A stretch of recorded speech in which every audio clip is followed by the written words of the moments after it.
বাংলাদেশের উত্তরাঞ্চলে অবস্থিত একটি প্রাকৃতিক সৌন্দর্যে ভরা জেলা গাইবান্ধা।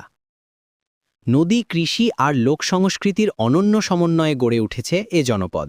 ব্রহ্মপুত্র, যমুনা, করতোয়া আর ঘাঘট এই নদীগুলো শুধু প্রকৃতির রূপই নয়, গাইবান্ধার মানুষের জীবন, অর্থনীতি আর সংস্কৃতির সাথে অঙ্গাঅঙ্গিভাবে জড়িত।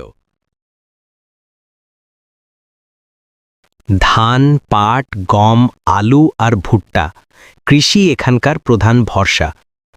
প্রতি বছর বন্যা আর নদী ভাঙন তাদের জীবনকে বিপর্যস্ত করলেও গাইবান্ধার মানুষ সংগ্রামী, পরিশ্রমী এবং আত্মনির্ভর।